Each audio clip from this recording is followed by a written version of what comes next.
Class 10th exercise 6.3 question number 10। क्या कहता है क्वेश्चन, रीड करते हैं। CD and GH are respectively the bisectors of triangle ACB and EGF such that D and H lie on side AB and EF of triangle ABC and triangle EFG respectively. If triangle ABC congruent similar है triangle FEG के, तो show that इसके 3 part निकालने हैं। पहले part में क्या करा, CD upon GH is equal to AC upon FG। Second part में ट्राइंगल DCB सिमिलर होगा ट्राइंगल HGE के, और ऐसे ही थर्ड पार्ट निकालना है। तो सबसे पहले समझते हैं डायग्राम से। दो ट्राइंगल के बने हैं ABC और इधर EFG, ठीक है ना, ये दोनों ट्राइंगल की बने हैं। ठीक, अब इसमें क्या है कि यहाँ लिखा हुआ है CD and GH are respectively the bisector of, तो CD इस वाले ट्राइंगल में और GH दूसरे वाले ट्राइंगल में, ये बाइसेक्टर है। ठीक है, तो D और H है, जो D और H हैं ये किस पर लाइन पर हैं, ये AB और FE के, AB पर और EF पर। ठीक है ना, समझ में आ गया। तो अब जो है ये कह रहे हैं शो करना है हमें CD upon GH is equal to AC upon FG। पहला फर्स्ट पार्ट ये है, तो पहले फर्स्ट पार्ट को करते हैं। तो देखो स्टार्ट करते हैं इसमें हम। अब एक चीज़ देखते हैं हम इसमें कि हमें जो ये प्रूफ करना है ना, इसके लिए हमें क्या करना पड़ेगा, हमें जो गिवन है उसे लेके चलना पड़ेगा। क्या गिवन है, हमें गिवन है ये ट्राइंगल ABC सिमिलर है FEG के। ठीक है, इसे लेके चलना पड़ेगा। लेकिन हम एक चीज़ तो देख लें पहले, इन ट्राइंगल ABC और इधर EFG में क्या क्या चीज़ है हमें, जो हमें मतलब पैरेलल दिखाई दे रही है, कॉमन नज़र आ रही है। तो यहाँ देखें, इसमें एंगल A और इसमें एंगल F, इसमें एंगल B, इसमें एंगल E। ठीक है, इसमें एंगल C और इसमें एंगल G।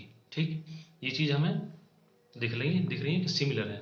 तो हम क्या लिख लें यहाँ पे, हम एक चीज़ पहले से लिख लें नोट करके कि angle A is equal to angle F। ठीक है, इधर angle A is equal to angle F। ठीक है, इधर angle E is equal to angle B, angle B is equal to angle E। ठीक, एंगल C और एंगल G ये दोनों बराबर है, C is equal to angle G। ठीक, जब ये देखो आप एक बात सोचो, ये एंगल C का बाइसेक्टर क्या है, CD। ठीक है, बाइसेक्टर तो मतलब इसका मतलब ये होगा ये एंगल और ये एंगल दोनों बराबर होंगे। ठीक है, इधर G का बाइसेक्टर क्या है, GH, तो ये एंगल और ये एंगल बराबर होंगे।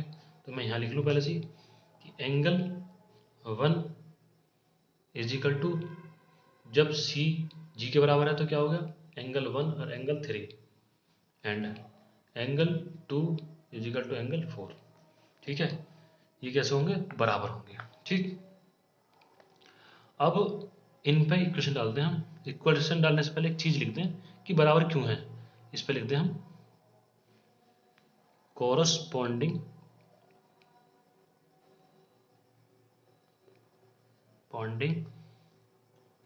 angles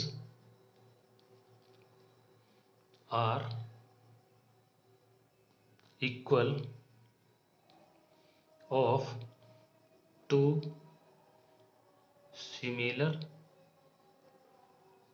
triangle। ठीक है जी, इसके हिसाब से ये पहली, ये दूसरी इक्वेशन, ये तीसरी इक्वेशन, ये चौथी इक्वेशन। ठीक, क्लियर है, समझ में आया ना, इसको कर लो सिमिलर। ठीक है, अब चलते हैं हम क्वेश्चन पे कि हमें प्रूफ कैसे करना पड़ेगा। तो हम क्या लिखते हैं, in triangle A C D, ठीक है। ए सी डी मतलब देखो ए सी डी, ये छोटा वाला ट्रायंगल दिख रहा ना, ये वाला ट्रायंगल छोटा, ऐसे इधर का एफ जी एच, ठीक, इनमें चल रहे हैं, ठीक। A C D and triangle F G H, F G H, ठीक है। अब क्या लिख रहे हैं हम, देखो एंगल ए और एंगल एफ बराबर है, हम पहले दिखा चुके हैं। Angle A is equal to angle F, ठीक है, ये बराबर हो गए। और इधर एंगल वन और एंगल थ्री बराबर है। Angle one is equal to angle three, कैसे बराबर है, यहाँ लिख देते हैं हम फ्रॉम इक्वेशन वन, और यहाँ लिखते हैं फ्रॉम इक्वेशन फोर, ठीक है। तो जब ये दोनों बराबर हो गए तो हम क्या लिख सकते हैं, अब इसको हम इसको ये लिख सकते हैं कि triangle A C D similar होगा ट्रायंगल एफ जी एच के, ठीक, सिमिलर हो गया। तो जब ये सिमिलर हो गया तो हम क्या लिख सकते हैं कि C D upon H G या G H is equal to होगा किसके, A C upon F G, F G, ठीक है। इसका लास्ट वाला, इसका लास्ट वाला, इसका स्टार्टिंग वाला, इसका स्टार्टिंग वाली जो साइड है ये आपस में बराबर हो गई। वो कैसे हो गई, इसके ही हम रीजन देते हैं कि क्या लिखेंगे, corresponding sides are in same ratio of two similar triangle, ठीक है। तो इस हिसाब से ये इनके रेशो भी इक्वल हो गए, और यही हमें फर्स्ट वाले में प्रूफ करना था। देखो जरा, ठीक है ना, फर्स्ट वाले में यही प्रूफ करना था, हमने फर्स्ट पार्ट निकाल दिया, ठीक है। अब चलते हैं सेकंड पार्ट की तरफ, ठीक है। सेकंड पार्ट देखें, देखो सेकंड पार्ट क्या है, सेकंड पार्ट में हमको क्या प्रूफ करना है, थोड़ा देखते हैं इसको कि सेकंड पार्ट क्या है। देखो सेकंड पार्ट में क्या है कि डी सी बी सिमिलर है ट्राइंगल एच जी ई के, तो हमको ये प्रूफ करना।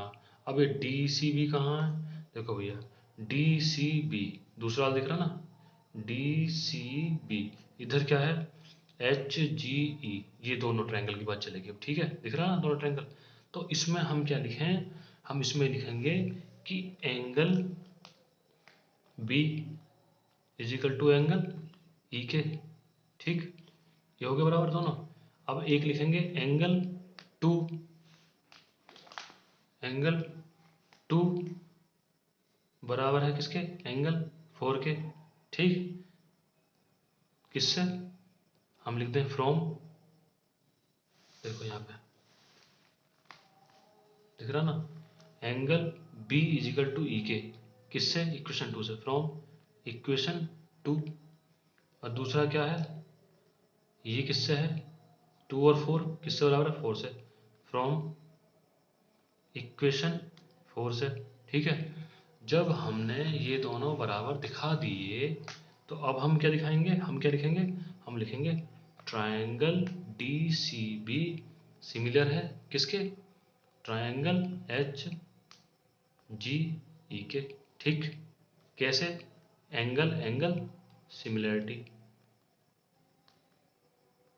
ठीक, हो गया। तो अब हमें सेकंड हमने प्रूफ करना था, प्रूफ कर दिया सेकंड पार्ट, ठीक है। अब देखो थर्ड पार्ट में क्या करना है, थर्ड पार्ट में हमको क्या लेना है कि थर्ड पार्ट में चाहिए हमको क्या, डी ट्राइंगल इन ट्राइंगल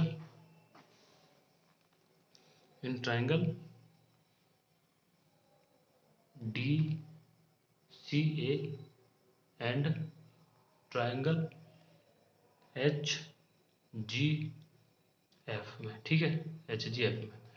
अब इस ट्राइंगल में चलते हैं, इसमें क्या देखेंगे भैया, देखो थोड़ा सा ट्राइंगल की तरफ देख लेते हैं, ये देखो। अब डी सी ए कहाँ है, देखो डी सी ए दिख रहा है, छोटा वाला ट्राइंगल, वापस से डी सी ए, और इधर क्या है, एच जी एफ। इनमें क्या है, देखो ए और F, angle A is equal to angle F, ठीक। और फिर दूसरा क्या है, एंगल 1, एंगल 3। तो ये कैसे हो गए, फ्रॉम इक्वेशन, देखो इक्वेशन दिख रहा है, कौन सा, ए और एफ, किससे, इक्वेशन 1 से, ठीक। और दूसरा क्या है, 1 और 3 इक्वेशन 4 से, फ्रॉम इक्वेशन 4 से, ठीक। तो दोनों क्या हो गए, बराबर हो गए। अब हम क्या लिखते हैं इसमें कि ट्रायंगल डी सी ए कॉन्ग्रेंट होगा ट्रायंगल एच जी एफ के bye angle angle similarity criteria से, ठीक है। तो यही तो हमको प्रूफ करना थर्ड में, थर्ड पार्ट भी हमारा प्रूफ हो गया। तो हम लिखते हैं हेंस प्रूव्ड, समझ आया ना, ठीक है। चलते हैं नेक्स्ट क्वेश्चन पे।